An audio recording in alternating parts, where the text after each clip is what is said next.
Pozrieme si, čo slovo Božie hovorí o ovocí ducha. Galaťanom 5, 22, 23. No ovocie ducha je láska, radosť, pokoj, zhovievavosť, láskavosť, dobrota, vernosť, miernosť, sebaovládanie.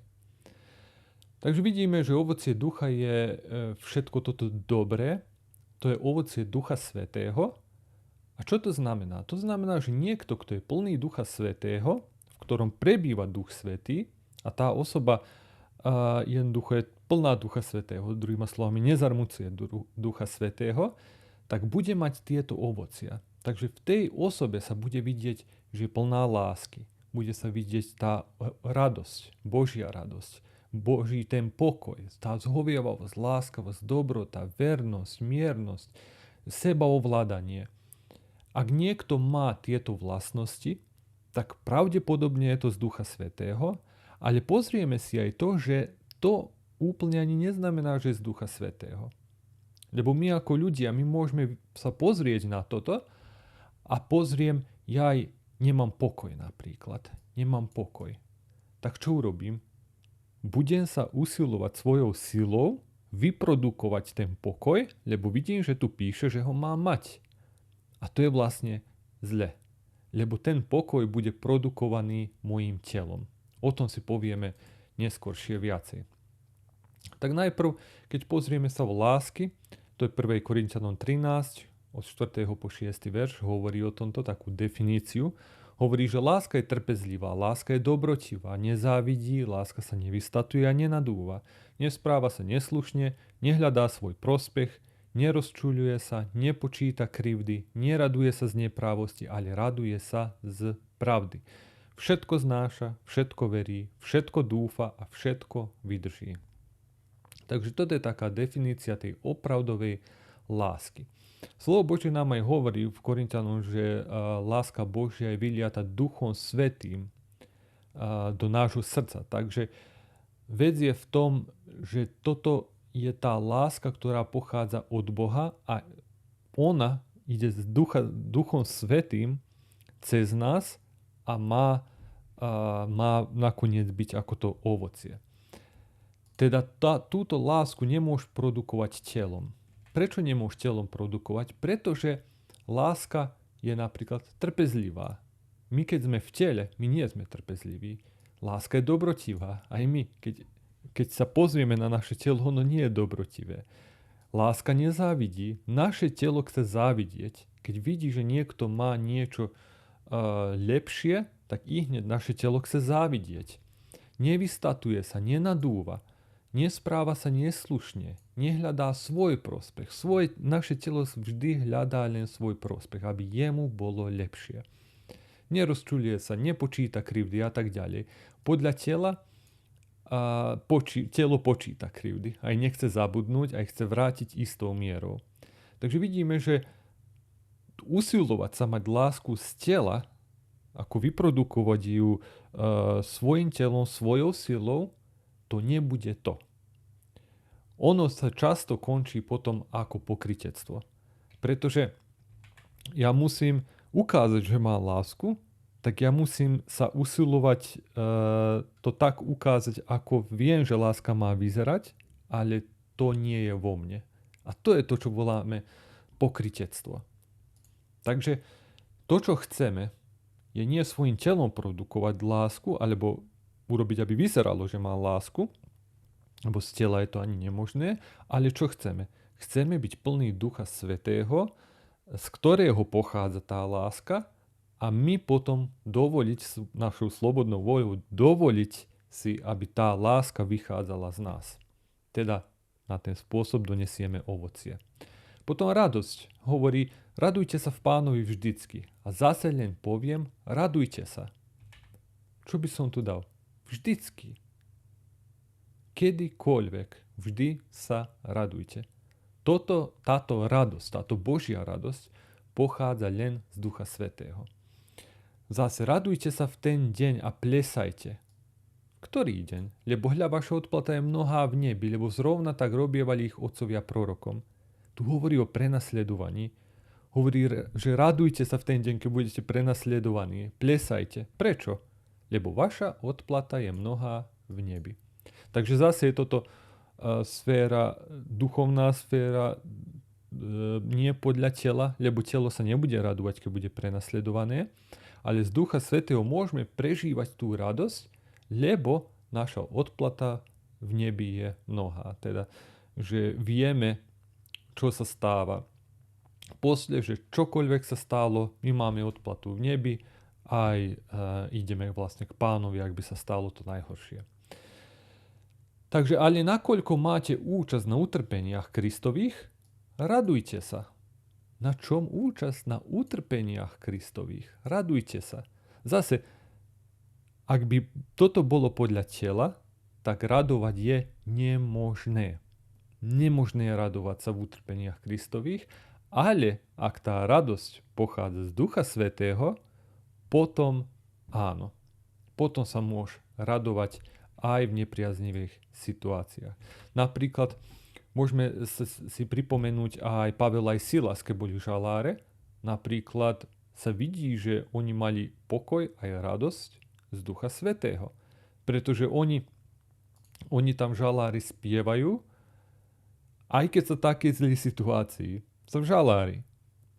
Ale oni aj ďalej chvália Boha, slávia Boha, spievajú a tak ďalej. Takže vidíme tu, že tá ich radosť aj pokoj nie je podľa tela, nie je podľa okolností, kde sa nachádzajú, ale pochádza z Ducha Svätého.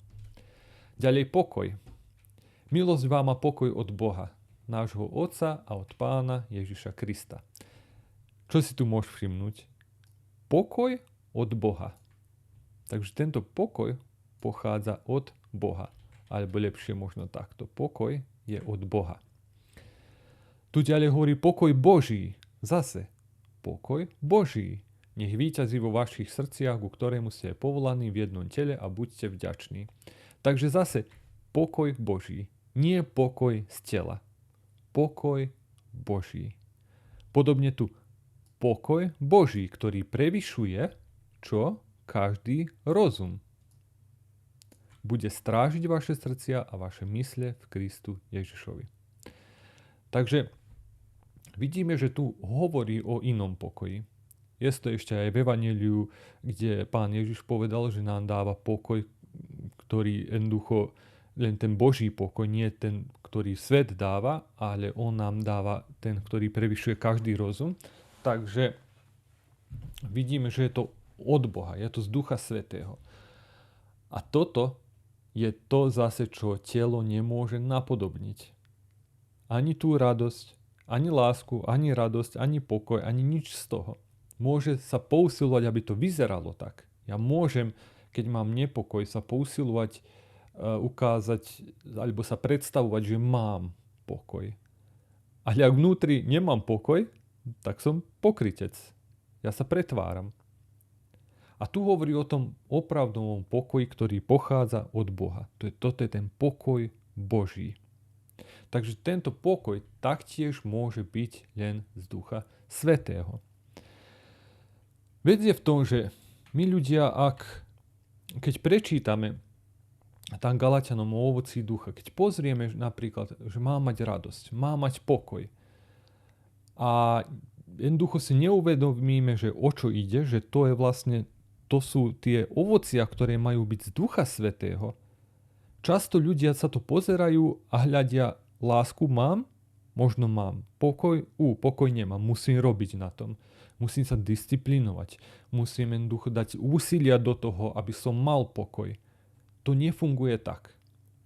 Idea toho je, že keď prečítam tie ovocie ducha, ak to nevidím na sebe, tak čo mám robiť? Nie sa usilovať svojou silou aj svojim telom to vyprodukovať. Ale mám čo? Mám sa začať viacej modliť, hľadať Pána, vyplňať Duchom Svätým, čítať slovo a možno spievať piesne, všetko jednoducho vojsť hlbšie do aj chodenia s Pánom, aj poznania Pána a tak ďalej, kde budeme dokonca, môžem povedať, že často sa cítime vyplnení Duchom Svätým, keď robíme práve to, čo Pán od nás žiada, aby sme robili. Keď to robíme, vždy sa nejako sa naplníme Duchom Svätým, tak poviem. A potom naozaj prežívame tú radosť, ten opravdový pokoj, ktorý prevyšuje každý rozum. Takže ak nemám ovocie ducha, mám hľadať Pána, má sa naplňať Duchom Svätým v modlitbe, akokoľvek hľadať Pána viacej.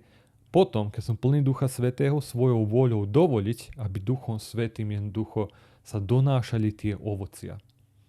Takže ak mi niečo chýbe, nemám ja to s telom sa usilovať vyprodukovať, ale mám hľadať Pána, tam je problém. Lebo to, čo telo urobí, naše telo urobí tak, že radosť aj pokoj, tak sa budete usilovať, ako bude mať radosť aj pokoj, telo začne toto robiť. Začne hľadať, ako zarobiť viacej peňazí, lebo keď je to viac peňazí, tam aj svet hovorí, že v tom je radosť, v tom je pokoj. Tak i hneď naše telo začína ten spôsob sveta hľadať a fungovať podľa toho, že dobre, tak musím viacej zarobiť, budem viacej robiť, budem viacej mať, kúpim si to, čo si žiada moje telo a potom budem prežívať radosť.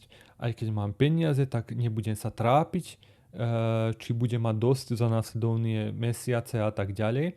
Takže toto je vlastne, to nie je ovocie ducha. Na ten spôsob to nie je ovocie ducha. To je zase, že telo sa pokúša doniesť toto, aj keď to ono nemôže. Musí na systém sveta to robiť. Ale tu, čo nám píše, hovorí, že tá radosť je z ducha, pokoj je z ducha, láska je z ducha, aj všetko toto pochádza z Ducha Svätého. Takže je v tom veľký rozdiel. Tí, čo patria Ježišovi Kristovi, ukrižovali svoje telo s vášňami a žiadosťami. Ak žijeme duchom, podľa ducha aj konajme. Takže čo nám tu hovorí? Tí, čo patria Ježišovi Kristovi, tí, ktorí sa znovu zrodili. Čo urobili? Ukrižovali svoje telo. S čím? S vášňami a žiadosťami. Aké sú to vášne a žiadosti? To sú tie, ktoré naše telo žiada. Naše telo chce odriedené veci. Ono chce aj hriech, ale chce aj tie veci, ktoré sú v takej, by som povedal, ako sivej zóne.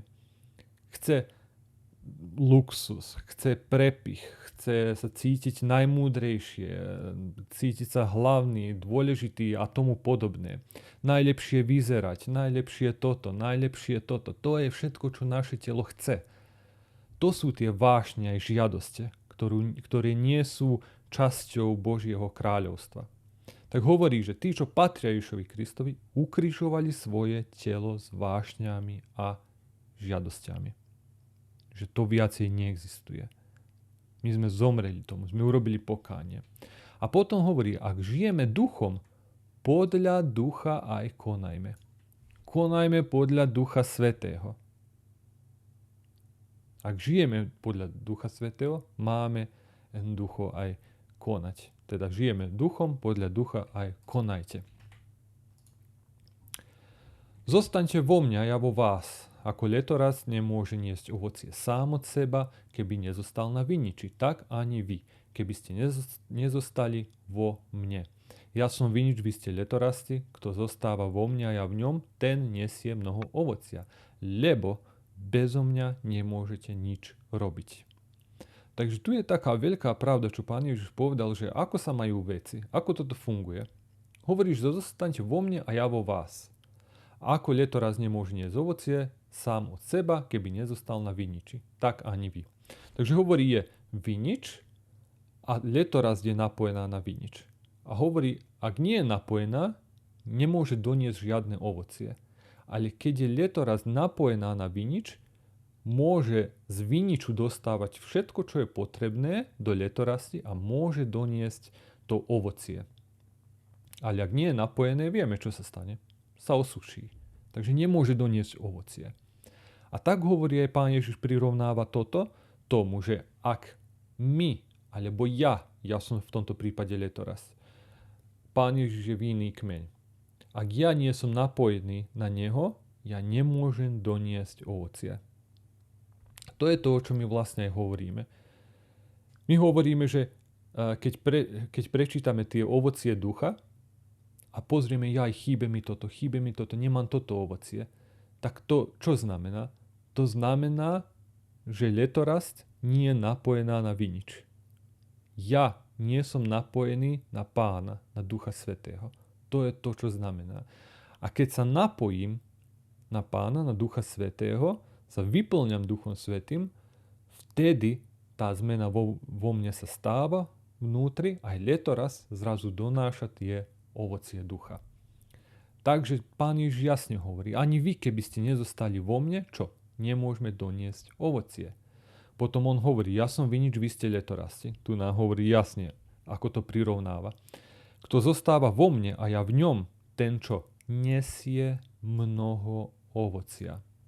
Prečo? Lebo bezo mňa nemôžete nič robiť.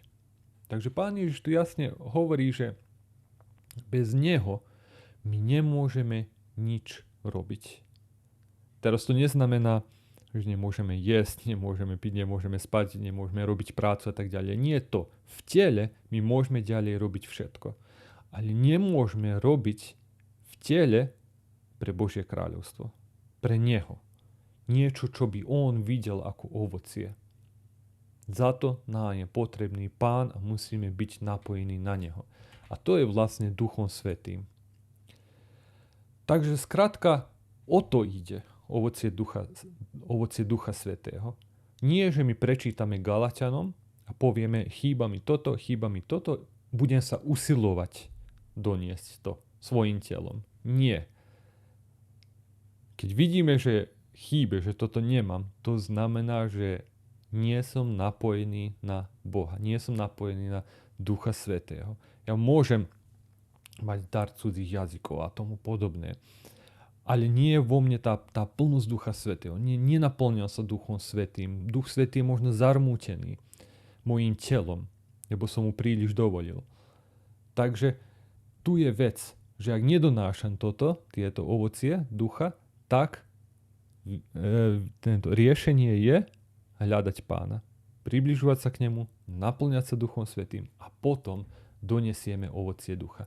Takže ak pozriem na niekoho a vidím lásku, radosť, pokoj, zojazd, láska, všetko toto, ale naozaj zo srdca, to je ťažko vidieť, ale ak vidíte niekoho, že je plný tohto všetkého, záver je, že žije s Pánom, že tá osoba je napojená na Ducha Svätého, na Pána a to, čo vidíme, je ovocie ducha.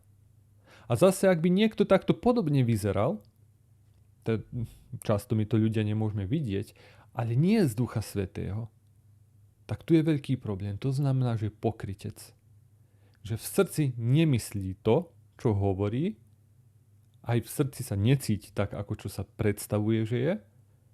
A to je vlastne problém. To je zle. To je to obyčajné náboženstvo, čo by sme povedali. Tak to nechceme. Chceme všetky tieto ovocia, aby pochádzali z Ducha Svätého, ktorý je v nás. Lebo to je to, čo Pán hľadá.